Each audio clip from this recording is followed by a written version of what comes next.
Hi, my name's Andrew Grierson.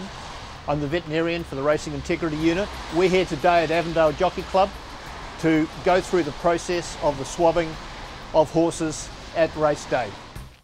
The start of the day. Report to the racecourse 1 hour before the first race. Find the chairman and stewards for the day and give them your mobile number. Make sure you have the mobile number of the chairman and stewards and the racecourse investigator. Collect the keys for the swabbing area and also collect the bag of swabbing supplies and go down to the swab box to check things.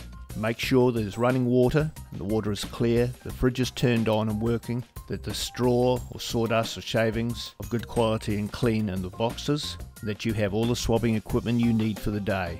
That's bottles, security bags, forms, collection pots, etc. How do we select the horse? That's selected by the chairman of stewards, and invariably it's a horse that's won a race, but not always. Sometimes it may be a horse that's shown poor form or out of form running, or for some other reasons from intelligence that we decide to select that horse.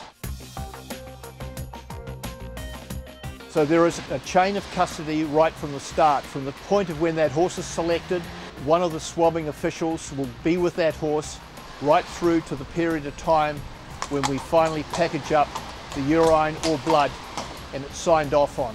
This is called the chain of custody. It's an important part of the whole procedure.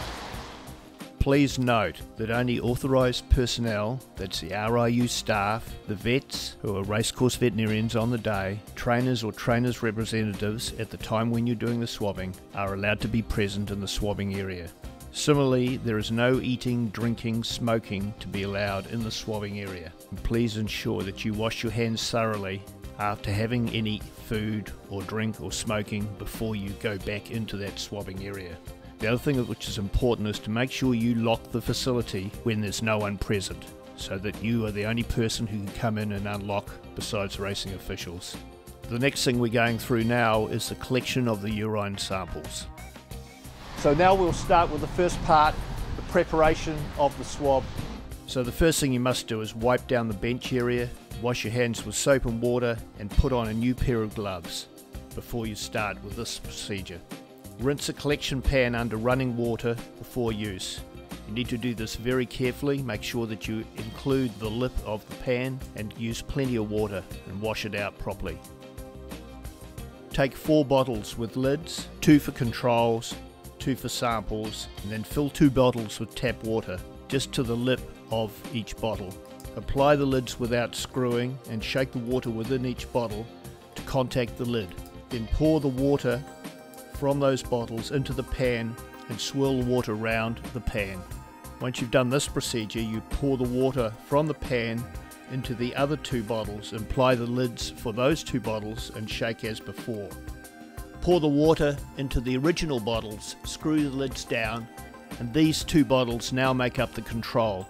It is very important that when you do screw the lids down, that you screw them uniformly in line with the thread on the bottle, and you turn it firmly until you can hear a click.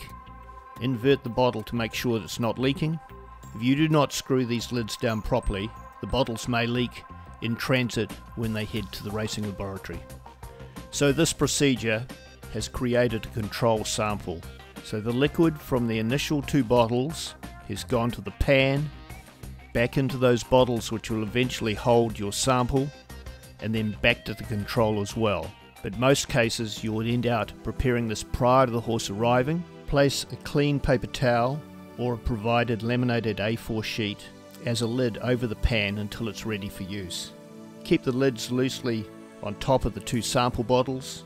Both these things will prevent anything from falling into either sample bottles or the pan while you're waiting to do the swabbing. You may prepare more than 1 set at one time, but please use a new set of gloves for each procedure and ensure that the paperwork is separate as well. On an odd occasion, you may be requested to do the preparation in presence of the trainer or their representative, and this is their right. If you do this, then go through the procedure in front of them as you would of preparing the sample by yourself.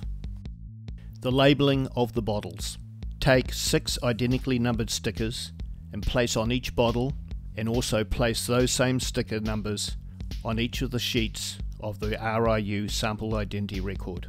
Complete the animal details on the RIU sample identity record. The collection of urine. Use a new set of gloves with this procedure. If you are unsure that there may be a contamination or even a potential for a contamination at any stage during the procedure of swabbing, please replace your gloves. Gloves are very cheap. During the swabbing process, the trainer or the trainer's representative is permitted to provide drinking water to the horse prior to the collection of urine. This could be via the washdown hose or from a bucket that they have approved of. Please note, only water is to be administered. Be careful that the pan is not contaminated with sawdust or any other debris from the horse whilst you're collecting the urine. The trainer or their representative must be present at the collection of the urine. Once you've collected the urine, pour an equal amount of urine into each sample bottle. Screw the lids down tightly as described before. At this stage, the gloves may be removed once the lids are secure. Then you complete the paperwork and the sealing in the presence of the trainer or their representative. I can't express how important it is to be accurate, to be clean and tidy, and to make sure the paperwork is correct.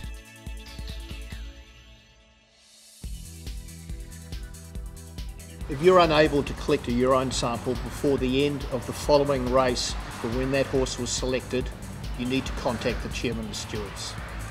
The chairman of stewards will make the decision as to whether you are to continue to try and collect a urine sample, or a veterinarian will be called to collect a blood sample. Be aware that there is no point in doing a composite sample of part urine and part blood. In the event that you do not get enough urine, but get a small amount, we still require that you package that up, but also call to have blood taken as well. So how much urine do we actually need? I think that provided you can get a third of a bottle that's split between two, so you continue to have the second sample and the first sample done, then that's what you should do. If you think that you are not sure as to whether that is enough urine, please contact the chairman of stewards so he can make the decision whether you actually do blood as well. It's much better to have both than to have too little urine, and likewise it's no point in doing a composite of one and having the control sample or the second sample being blood and the first sample being urine. That just does not work, because the testing procedures are completely different.